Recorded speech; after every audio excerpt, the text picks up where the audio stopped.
नमस्कार दोस्तों, my self doctor Deepak Mittal. I am a senior resident in the department of cardiology in IGMC Shimla. आज हम एक बहुत ही इंपॉर्टेंट टॉपिक के बारे में डिस्कस करेंगे, जिसको हम हाइपरटेंशन की बीमारी बोलते हैं या फिर रक्तचाप का बढ़ना बोलते हैं। उस चीज़ के बारे में हम, ये क्यों होता है, क्या होता है, इसके क्या कारण हैं, इसका क्या ट्रीटमेंट है, इसकी क्या कॉम्प्लिकेशंस है, वो सब हम डिस्कस करेंगे। ठीक है। सबसे पहले व्हाट इज हाइपरटेंशन? हाइपरटेंशन है क्या? पहले उससे पहले हम ये डिस्कस कर लेते हैं कि हमारा जो बीपी है वो क्या चीज़ है। बीपी जो है हमारा, बेसिकली जो हमारा हार्ट है, जो हमारा हृदय है, वो जब व्हेन इट कॉन्ट्रैक्ट्स, जब वो धड़कता है, तो उसकी वजह से एक फ्लो ऑफ ब्लड होता है। वो हमारी जो खून की नाड़ी है, जिसको हम आर्टरीज बोलते हैं, उसमें एक कॉलम ऑफ ब्लड फ्लो करता है, जिसकी वजह से उसमें एक प्रेशर क्रिएट होता है, जिसको हम बोलते हैं सिस्टोलिक ब्लड प्रेशर। और जब वो हार्ट रिलैक्स करता है, तब भी एक column of blood continuously flow करता है because of properties of heart. उसकी वजह से जो प्रेशर क्रिएट होता है उसको हम डायस्टोलिक ब्लड प्रेशर बोलते हैं। सिस्टोलिक ब्लड प्रेशर माने तो ऊपर वाला रक्तचाप, डायस्टोलिक ब्लड प्रेशर माने तो नीचे वाला रक्तचाप।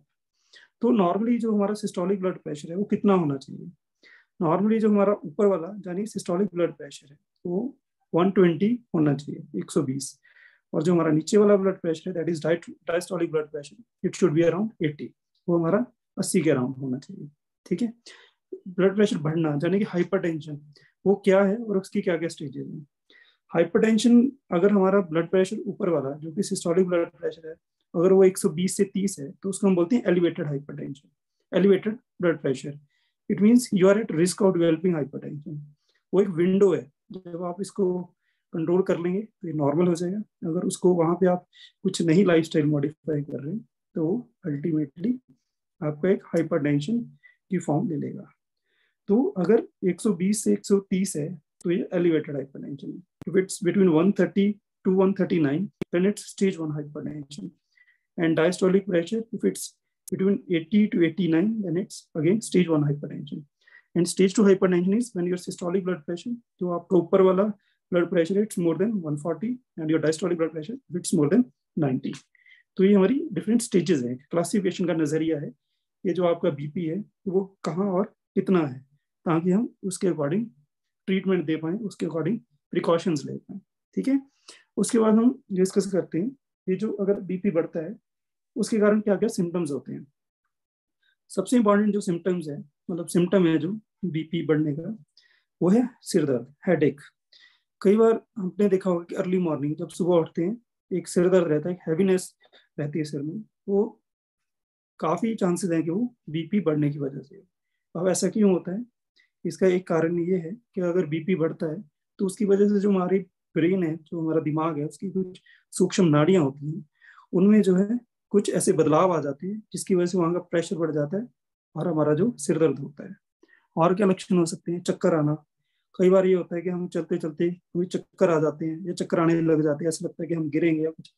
उनका भी एक कारण बीपी का बढ़ना हो सकता है। बीपी बढ़ने की वजह से कान में एक फ्लूइड होता है, उसका डिसबैलेंस होने के चांसेस बढ़ जाते हैं। ऐसा नहीं कि अगर फ्लूइड मतलब डिसबैलेंस है तो उसका कारण हमेशा बीपी होगा, लेकिन BP can be one of the causes of disbalance of that fluid.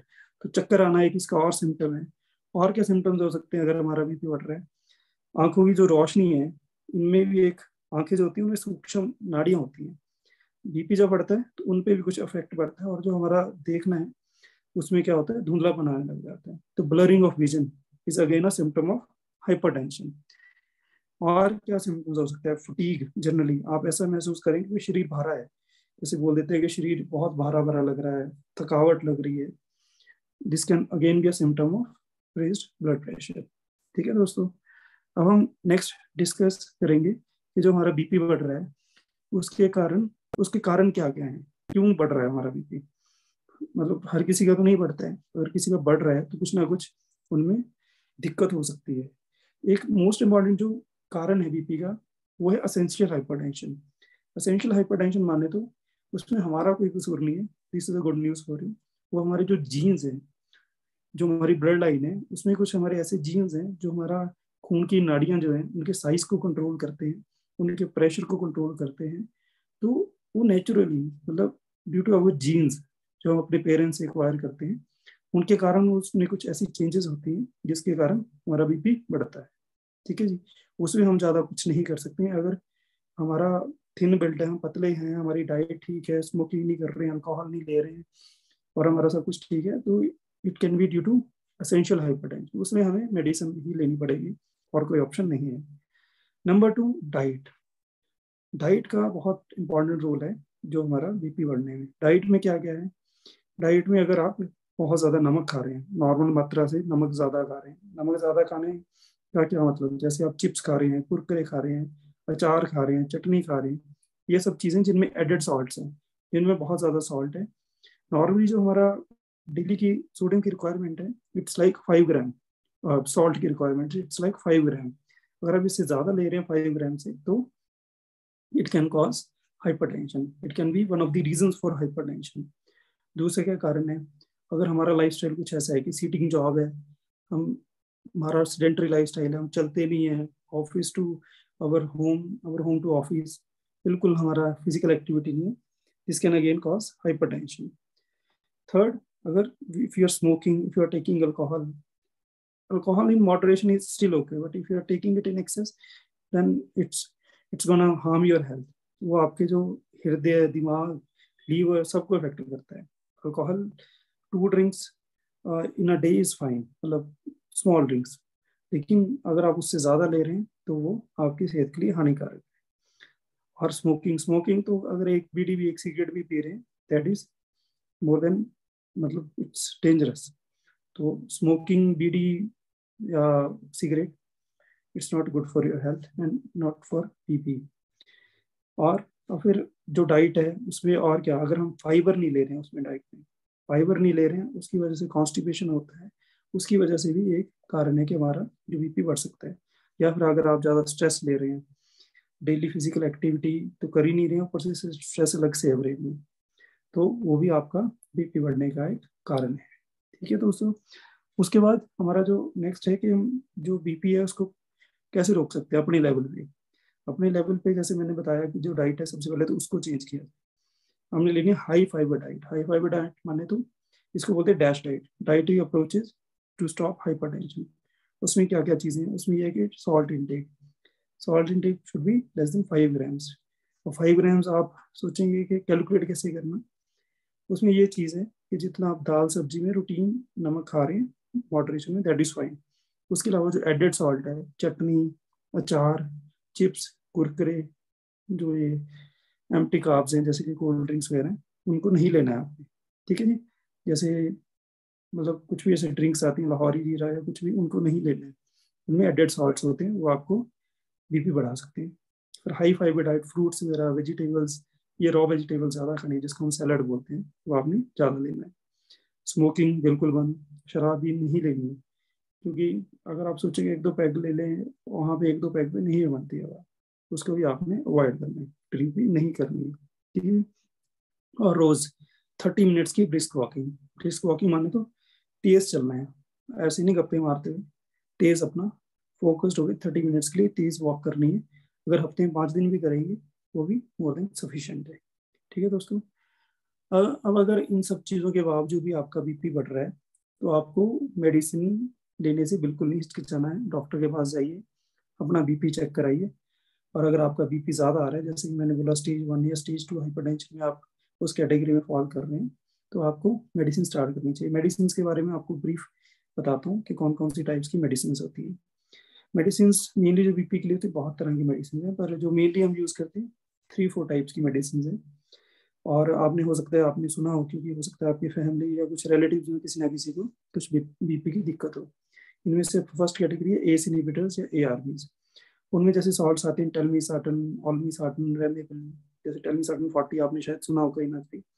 उसका क्या मैकेनिज्म क्या है बेसिकली, वो जो है आपका जो सॉल्ट है या जो आपने एक्स्ट्रा खाया है नमक, उसको धीरे यूरिन से फ्लश आउट करता है, ताकि सॉल्ट आपका फ्लश आउट हो जाए, तो उससे आपका इंट्रावेस्कुलर जो वॉल्यूम है, जो उसका ल्यूमन है, वो उसमें प्रेशर कम होगा, तो वो भी कंट्रोल करने में हेल्प करता है।